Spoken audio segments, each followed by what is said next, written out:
In this video, I got the one, the only, the Italiano talking Magic Key. A lot of news. Oh, so actually not a lot of news, but big news in regards to Magic Key sales. We're going to dive into that. We're also going to dive into some of the problems and issues the Magic Key program has, and how can we possibly fix those issues? And are even some of these issues even issues in the first place? We're going to talk it down up next on OG 5055.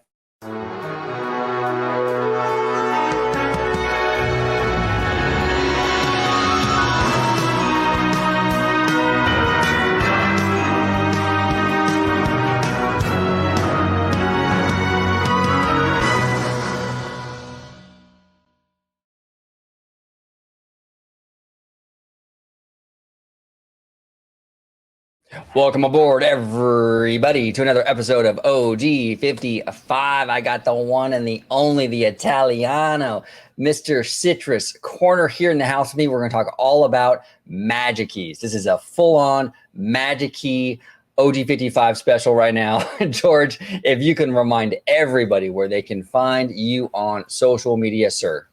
Absolutely. You could find me on X, formerly known as Twitter, at Disney George. You could also find me on Instagram under the Disney Italiano. And of course, you'll find me here on my home base at Orange Grove 55 with Citrus Corner, with all that sweet, juicy, but sometimes sticky Disney news and info.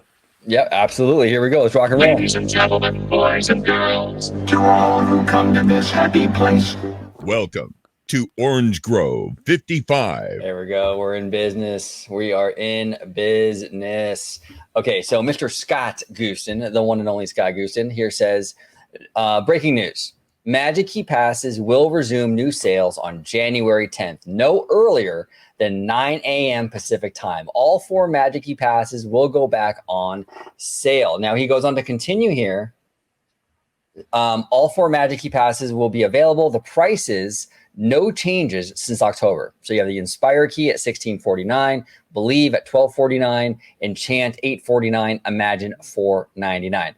George, what are your thoughts on this? The timing, the announcement, all that good stuff. Where's your headspace with this right now?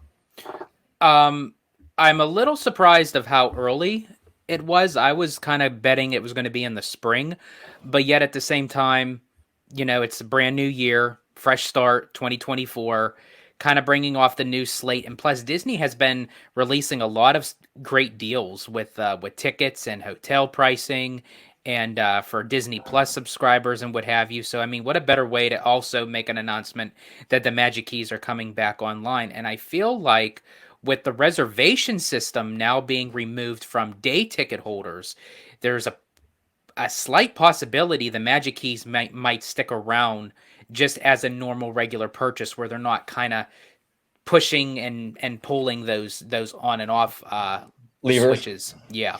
It's interesting. Yeah. I mean, I think that January 10th, I think the timing of this announcement is very much like you were saying, like as Christine McCarthy would say, that the lever that they can pull. We're heading into the off season. You know what I'm saying? We're heading into the off season. So they're going to try to, bring in more people into the park. And you do that with selling more Magic Keys, you know? So I think that's a big equation here.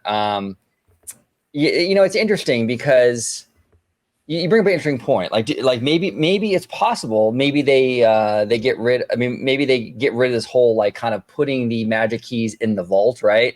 Where like they go away. The sales are put away, but then they come back out for us to buy them. Maybe they'll keep them all year round, like you said, because they removed that reservation system from the day tickets. Mm-hmm. So you really think that's a possibility, George? You think that's really maybe on the table?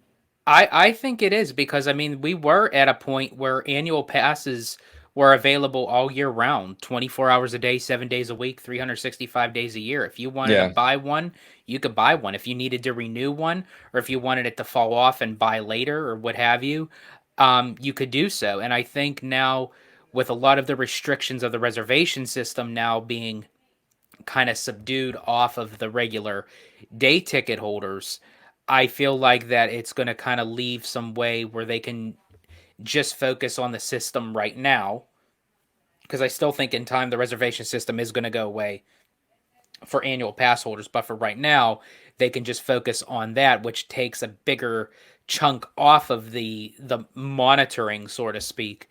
And I think that may kind of give leadway for them to just to kind of keep the annual passes online, because I mean, you know, there's a slight chance where these aren't going to, and I could be wrong. I could really be wrong, but I don't think this is going to be like Oogie Boogie tickets where at 9 a.m. it's going to crash the site. You know, this is more so the Magic Keys have been out for a while. They're just being turned back on. So Right. are there going to be people in the queue line to buy one? Absolutely. But I don't think it's going to be as many as the amount of people that would go online to buy Oogie Boogie Bash tickets. Yeah. Well, I think one of the issues though with Magic Keys and just the overall locals culture here at the Disneyland Resort is for a long time, especially since the monthly payment plan was introduced, right? I think it was like in 2008 or something like that, if I'm not mistaken, around that time. We saw a massive tidal wave of key holders to the point where it was affecting the guest experience and how busy these parks were. And I think Disney has seen the numbers of AP, people or of key holders now. I think Disney has seen them as sort of an issue for the resort. Not a problem necessarily. It's not a problem, but it's more or less like, there's too many people in the parks. There's too much crowding, and you have all these annual pass holders and key holders kind of popping in and out. I think Disney really wants to mitigate that, and they really want to prevent like that kind of thing from sort of happening. They want to control the flow of how many pass holders they have at any given moment. So that's the only reason why I think they're probably going to keep doing this, where they put the sales away for a while and trot them out later, because I think that they definitely don't want to have a situation where, like, I think internally there's like a number that Disney's comfortable with in terms of how many key holders at one time they'll have. And I think when they hit that number, they're going to turn off the sales. But it's been an issue for, like I said, an issue for a long time for Disney internally. They've really wanted to bring these numbers down. And I think right now, since the Pandy and coming back now, they finally are able to do that. I just don't know if they're going to want to take that away again, but we'll see. I mean, we'll see. I don't know. It'll be interesting to kind of see how that pans out, because if they were to do that, that's going to change things. Because I kind of feel 2024 is, honestly, out of all the years thus far that had banked off of the Pandy and the shutdown, like between 2021, 22, 23, and now we're in 24. I think 2024, they're kind of showcasing a lot of the pre-Pandy sort of benefits. Okay. Just in general, like now, like they're bringing the Disney dining plan back. They're removing reservations off of the day ticket. They're bringing back a lot more discounts, more than what I've seen since the Pandy, that with hotel rooms and tickets. Now they're incorporating Disney Plus subscribers. So I feel like 2024 is kind of getting into that groove where, as far as the parks go, it seems like everything is going to start going back to more so the norm of how we were used to seeing the parks pre-Pandy. Yeah, and that's a great point. And Disney right now, they're looking for ways to increase the money, right? I mean, at any way they can. The parks right now are doing really well, but if they can get more in, why not? And maybe they're just going to be less picky now, right? But before they wanted to kind of whittle away some of these annual pass holders and bring in maybe more day ticketers and tourists into the parks, because they usually spend a lot more than a pass holder. I'm a pass holder. I don't spend a lot of money at the parks. I'll be honest with you. What I'm saying? I pop in, I have lunch, dinner, and I walk out, I'm out. You know what I'm saying? Where a family from Japan, they're spending a huge amount of money, and they're there for like a week. So, but it's possible that, it's kind of like at this point, Disney's like, you know what? We just got to pack these parks and make whatever money we can make. And so that's, to your point, George, that might be what they're thinking. And maybe they'll just put away this whole idea of kind of, trotting out the sales and putting them back in the vault. Maybe they'll get rid of it. Maybe they'll change that, and it'll be back to how it was before, where you can buy these all year round.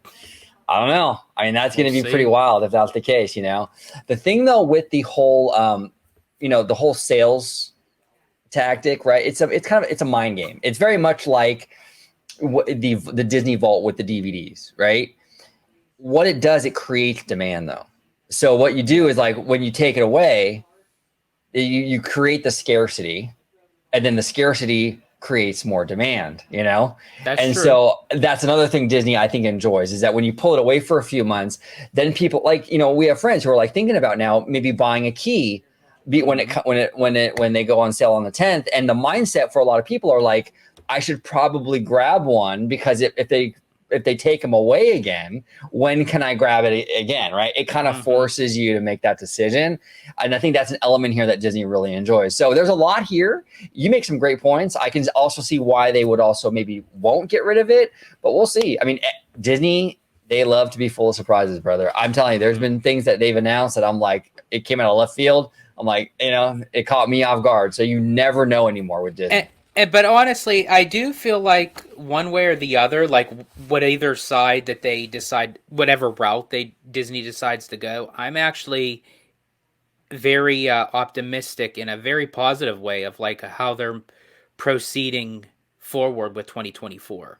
Because I feel like as soon as 2024 came, it was like, bam, you know, we all knew the dining plan was coming back and everything, but I mean, like, they're just like showcasing everything together at once, like to say, okay, we're not waiting for you to hear this piece of news and this piece of news. Like they're throwing.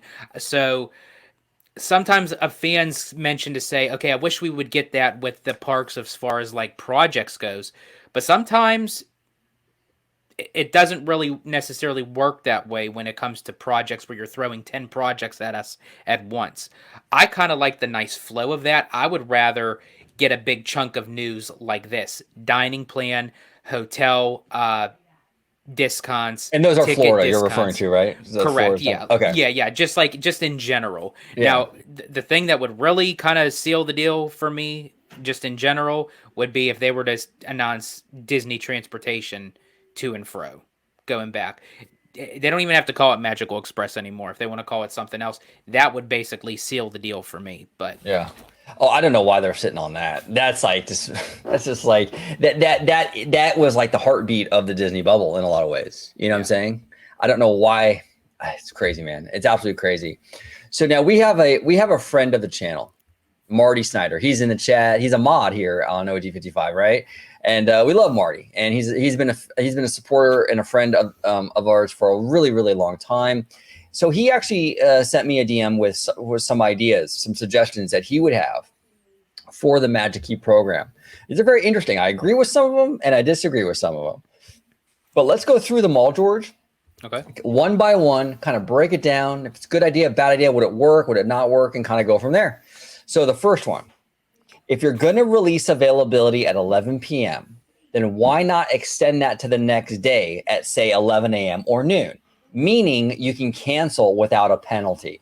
Maybe your child wakes up sick. Maybe you got in a car accident on the way to the park. These are my personal examples. So what Marty's saying here is right now you have to cancel before, I believe it's before midnight the night before.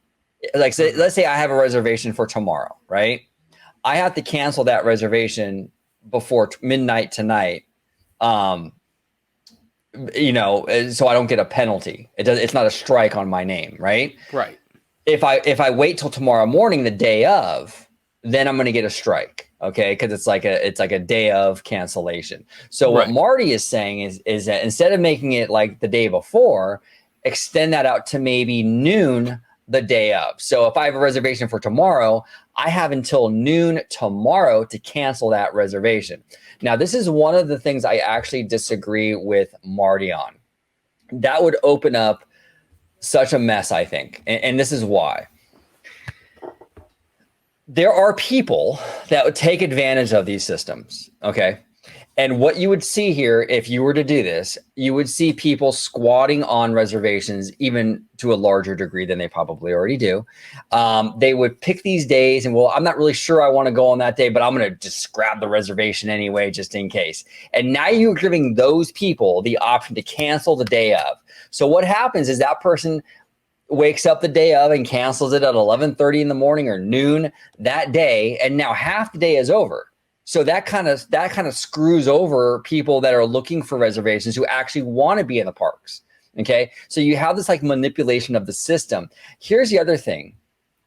The penalty is there for a reason. It's to de-incentivize the behavior, right? Disney, obviously, for a multitude of reasons, they do not want you to cancel the day of. It's obvious, right? So they're de-incentivizing you. So that's the whole point of a penalty, right? Because if the penalty wasn't like, if it didn't hurt, if the penalty didn't have teeth to it, then it wouldn't really de-incentivize people to do it, not to do it. It's like your child, right? When you tell your child, if you're bad, if you don't behave, then I'm taking away your iPad. Well, the child doesn't want you to take away their iPad. They want to watch Baby Shark and all this other stuff on their iPad, right? So they're going to be less inclined to throw a tantrum or whatever. Now, mind you, I'm not saying that Magic Keys are children, Magic Key Holders are children. I'm just using an example, so no one gets, offended.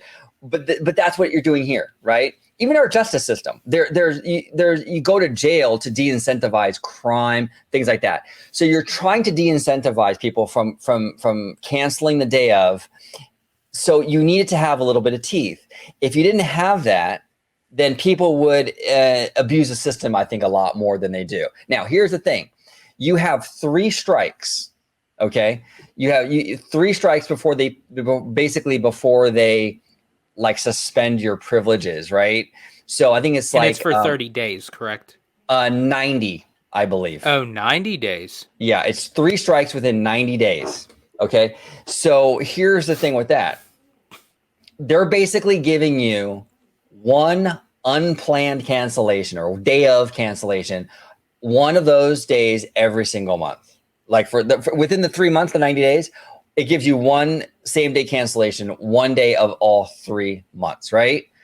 I think that's pretty fair, to be honest. And I mean, look, how many emergencies does the average person have where you honestly don't know that you can't go to Disneyland the next day? Like, I know Marty here used some examples about his child being sick and then also a car accident on the way to the park, things like that. I understand that. But these things are pretty rare events.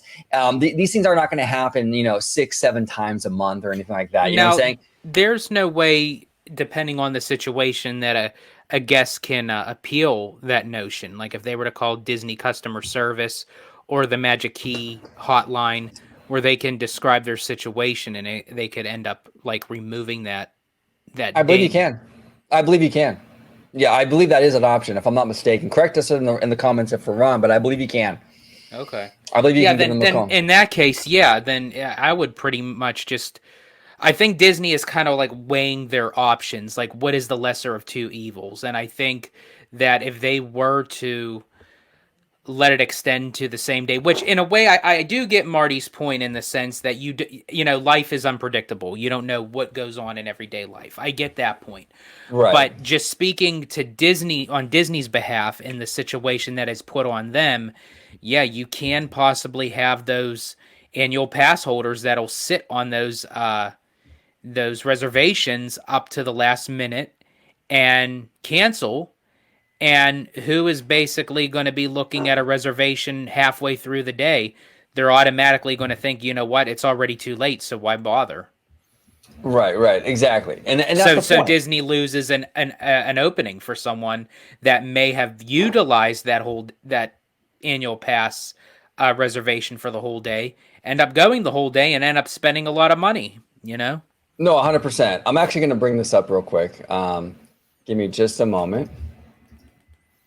This is the policy right here, the Magic Key no-show policy, right?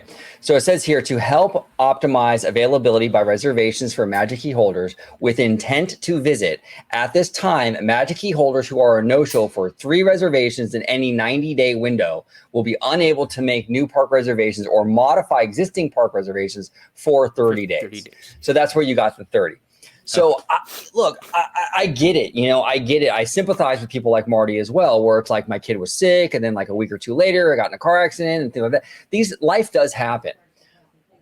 But the problem with just opening the floodgates and just not penalizing at all is that there are people that abuse these systems. We see it all the time with the DAS service, at the parks. We see it all the time with all kinds of stuff. And if you're not going to have a penalty that has any kind of teeth to it, it's really going to lead to a lot of problems. And while it's great for the person, and you brought this up before our show, George, you made a great point. Getting rid of this penalty is great for the person canceling, but it really sucks if you're the one looking for a reservation that day at the parks, and the person canceling decides, well, I'm going to wait till 11:55 to cancel mine the day of.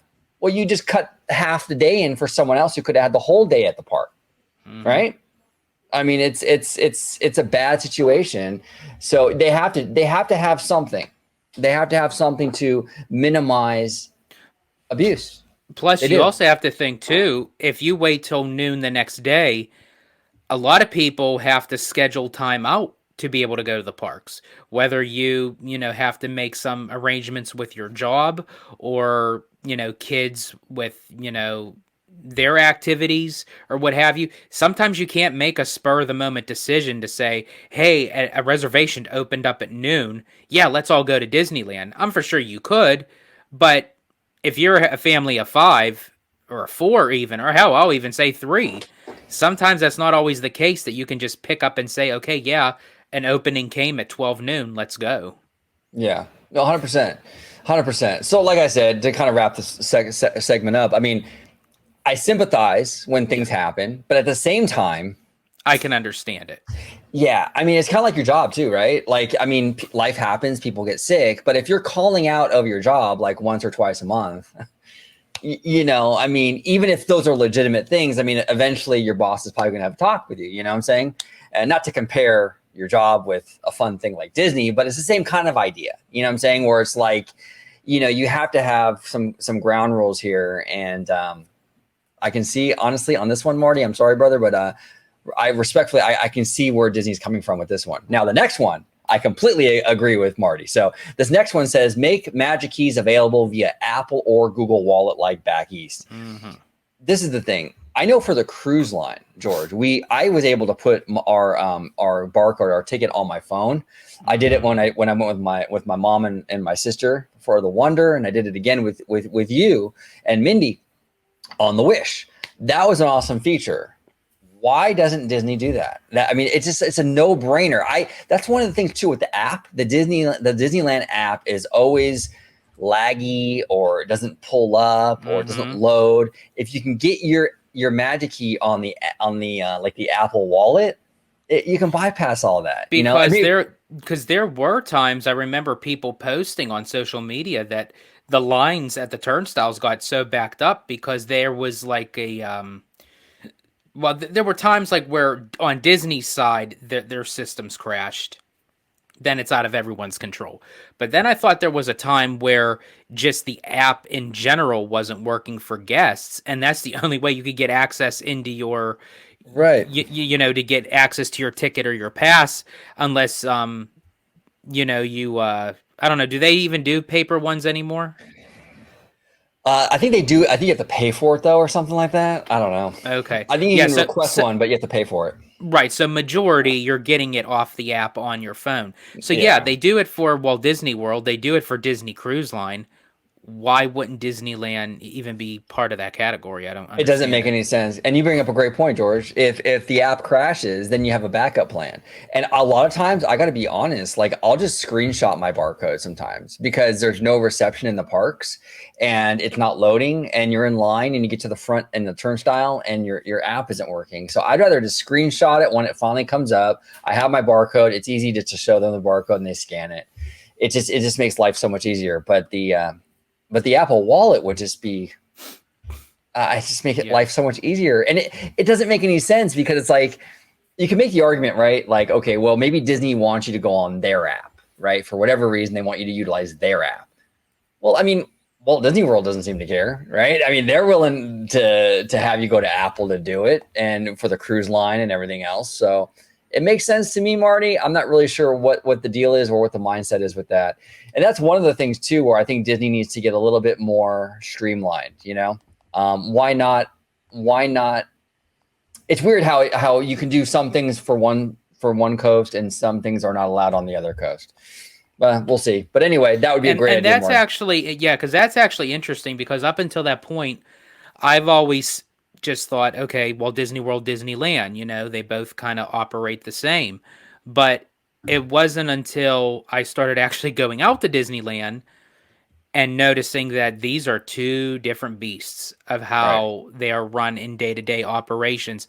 And then I even noticed a bigger difference when it came time for the Pandy and the shutdown, that when I had my dual Premier Passport, that was a essentially to get access to both resorts.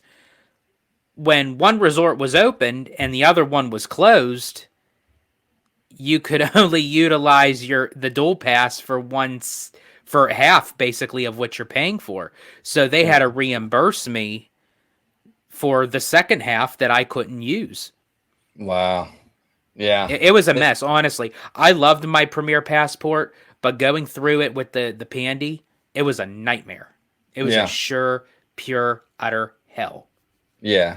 Yeah, that's wild. Absolutely wild. Now, number 3 from Marty is eliminate Parkhopper restrictions for Magic Keys. Now, here's the interesting thing. At Walt Disney World, they've eliminated them. Okay, so I think here is the why of it all, Marty. Park hopping is much more difficult in Walt Disney World. It's now that I've gone there, I kind of firsthand experience now, right? It's not. Is that a train in the background, George? Hold on. I think so. Oh no! I must have hit that track switch! There we go. Okay, so it's a much more of an issue park hopping at Walt Disney World. I'm almost certain that it happens far less than here at Disneyland Resort. Disneyland Resort, you're literally feet away from the other park. People pop in and out. It's much more convenient. At Walt Disney World, it's a bus, it's a monorail ride. A lot of times it's like a 10 or 15 minute monorail ride. So the park hopping thing isn't as available, isn't as convenient. So I can see Disney's perspective when they're eliminating the Parkhopper restrictions for Walt Disney World because, well, it probably doesn't happen as often, Marty, and that's why they eliminated it. Or eliminated the restrictions. I'm sorry. Because it's already that kind of like a barrier to entry, so to speak, for park hopping, just by the sheer inconvenience of it. Now, it's much more common here at Disneyland Resort because, like I said, the proximity of the parks are so much closer. Now, so I can see Disney's rationale behind the decision for Disneyland and for Walt Disney World. But now here is where I agree with you. Why have it at all, though? Right? I understand why they took it away for Disney World. I understand why they didn't for Disneyland. But at the end of the day, though, with all that said and done, what is the purpose of the Parkhopper restrictions at all? Why was it even introduced? I don't really understand that unless it's really just for, which the most likely scenario is for data, crowd flow patterns, to kind of see where people are going. The only thing that I would essentially utilize a restriction for the park hopping would be if like a run during the holidays, because that way you would have, because during the holidays there were certain days where, just like how on December 29th, that the what was it? Was it Magic Kingdom Park that said that it was the busiest that they've ever seen, even before PrePandy. And then you just have the holidays in general. I feel like by having some sort of kind of possible restriction during the holiday season, so that way they can kind of control guest flow, where if you're switching back and forth to the parks and then there's a cap and you happen to leave and then come back, guess what? You're not getting back in. Because of the amount of volume during the holidays. Now, I'm not saying do it through the whole holiday season, but maybe only do it on certain days that are going to be like the busiest time. Like, I can understand them doing that. But for like a simple month in January, or I don't know, even just in May or what have you, just a normal regular park day, I don't really see the need to have that. there's got to be some sort of data point that they get from that. And I look, if anyone at home knows what it is, or have an assumption, an educated assumption as to what that data point is, or what that reasoning or rationale behind the Parkhopper restrictions is, I'd love to hear it, because I'm very, very curious. I'm assuming it's some sort of like crowd flow data that they enjoy, but they were willing to give that up in Walt Disney World. And I'm assuming just because it happens far less. So it's less valuable to them, is I guess what that would be. I have no idea, but interesting stuff. Very, very interesting stuff. We'll see if that ever goes away here at Disneyland.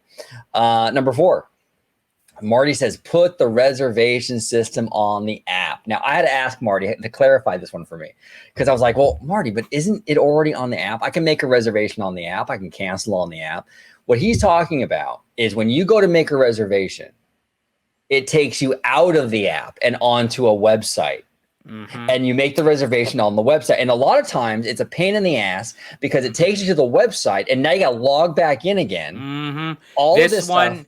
Marty, I am 1000% behind you on this one, brother. Let's take it to the streets, as Michael McDonald says. Yeah. Yeah, I have a huge problem with this, because not only to make a reservation, but to cancel a reservation, to modify a reservation. It's like, why even have it shown on the app if it's going to direct you to the website anyway? And then, as you said, OG, you have to re-log in, then the sites crash, and then you see, Stitch ate your page, or the 7 Dwarfs are working on the problem, or what have you. It's like, okay, well, that's not fixing my problem, because if I was able to do this in the app, then I wouldn't have to worry about it. Well, and I don't understand this whole thing, right? Because it's like, I can mobile order on the app. I can pick an item of food, a meal, I can pay for it, and I can or set a time and do all these things on the within the app. I don't need to go off the app to do that, right? But just to set a day to make a reservation, all I need is a day in a park to make a reservation. The app can't handle that. It's got to take me to a website. Really, really strange stuff. I do not understand that. Another big pet peeve of mine with the reservation system, and reservation system, but more or less the linking of these annual passes. And what I mean by that is let's first, okay, so George, use me, yeah, because I'm open on the channel that I'm divorced and everything. Yeah, you can. And I actually recently broke up too, so we're both kind of in the same boat, right? Yeah.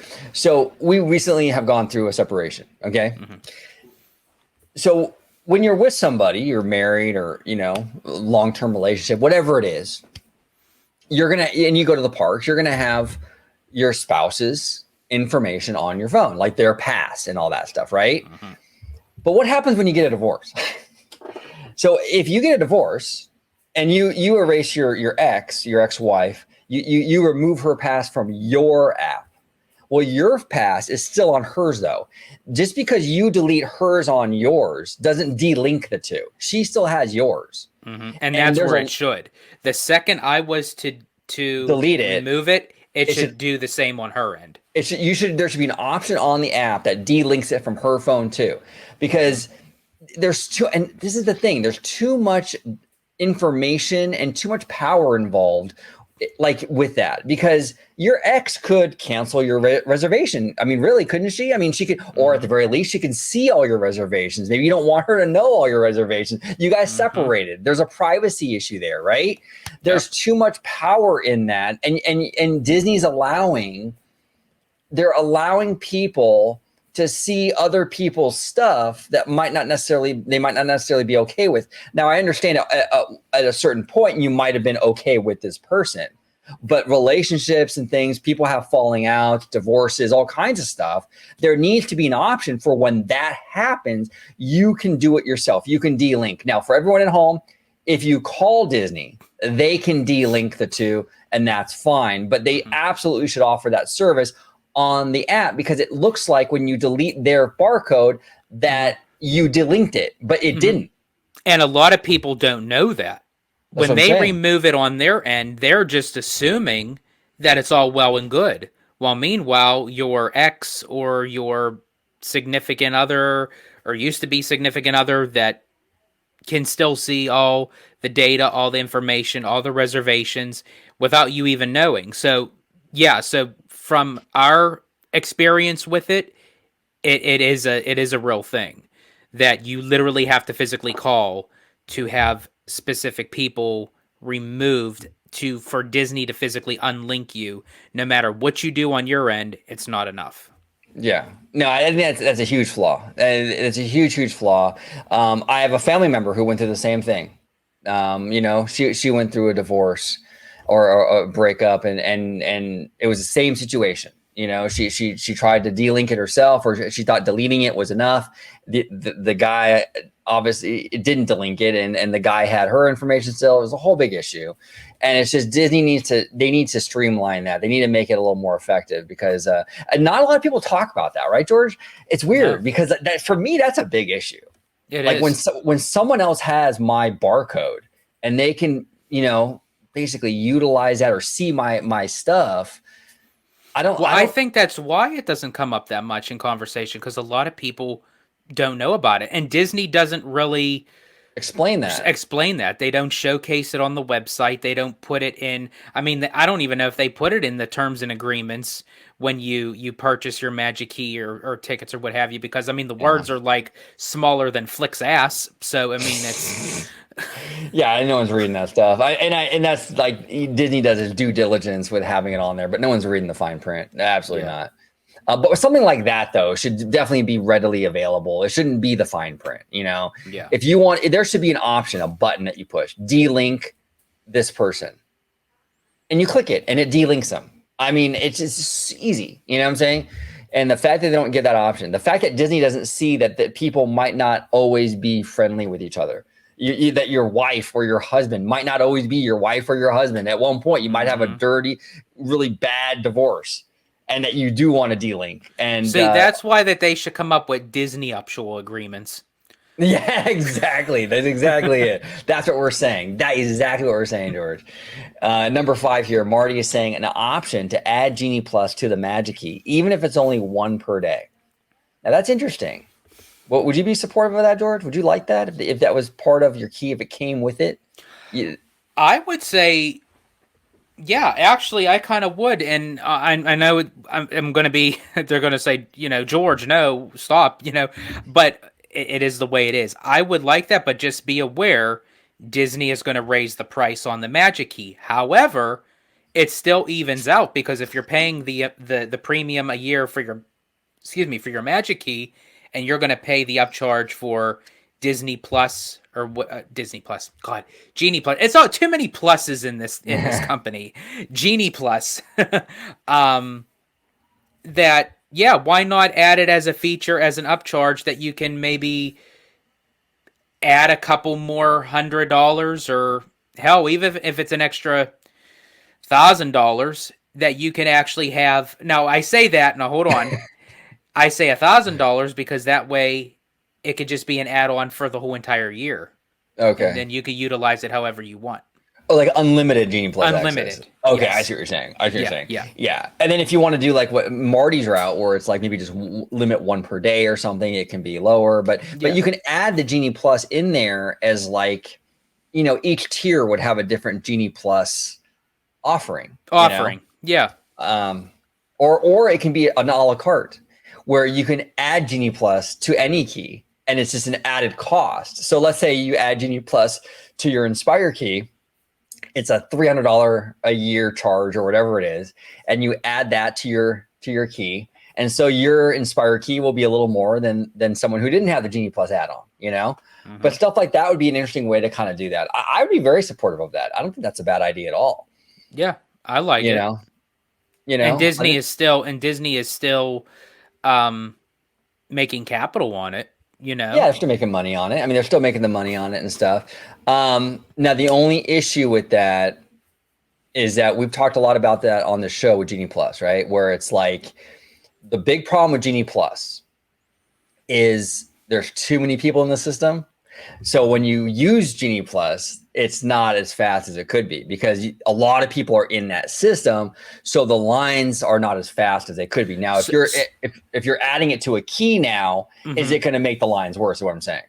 Right. Well, that's where I go back to my initial possibility. If they only allow it to say, yeah, for an extra $1,200, you can add it to your key. You'll have it for the whole year, but yeah, it's going to be $1,200 extra dollars. There are people who will probably do it, but is everybody going to do it? Right. Probably not. So it may kind Like of a barrier to entry where yeah, it limits that. Yeah. Yes. They got to figure that they got to figure the Genie Plus thing out because it is too affordable. Yeah. It really is. And this is one thing I think Universal does right. You know, Universal, they have their VIP. I don't even know, Express Pass thing it's called over there. Express Pass or Express Lane or something. Yeah, and it's much more expensive. It's like $100 and something bucks out here in Hollywood. But like, so there's that barrier to entry, but when you do it, there's less people in that system, and so it's faster. So it's interesting. There's a lot of things in this there's a lot of things with the reservation system, with Genie Plus, with Magic Keys in general that I think Disney needs to sort of address. I think overall, it's more of a kind of a tweaking of things. Like there's good ideas here. I think some of the things that they've implemented are good ideas, but they need to sort of like kind of tinker with things more, which is interesting though. They've tinkered a lot with the Disney World annual passes. Lately, and the reservation systems and all that. They haven't really tinkered with Disneyland's though. And I think the reason why is because as much as I see Disneyland starting to evolve into a tourist destination, especially for me, because I'm coming cross country, it's definitely a place for me to vacation and visit. And I feel like they're not quite there yet. I think once Disneyland Forward gets greenlit, they add another hotel, they expand upon DCA, adding another third gate to the resort, then it's going to be a vacation destination. But I still feel like right now it is still geared towards, not Disney gearing it towards locals. I just feel like society is gearing toward Disneyland towards locals. And I feel like that's where the difference is compared to with Walt Disney World. Okay, that's interesting. Expand on, like, what do you mean society? Society. So when I say that, I mean, I don't necessarily feel like the company itself is saying, you know what, Disneyland is more of a locals place. Walt Disney World is more for traveling tourists and international guests and what have you. I feel like us as the fans created that notion. Yeah. No, because before Walt Disney World, it was Disneyland. Disneyland is the OG.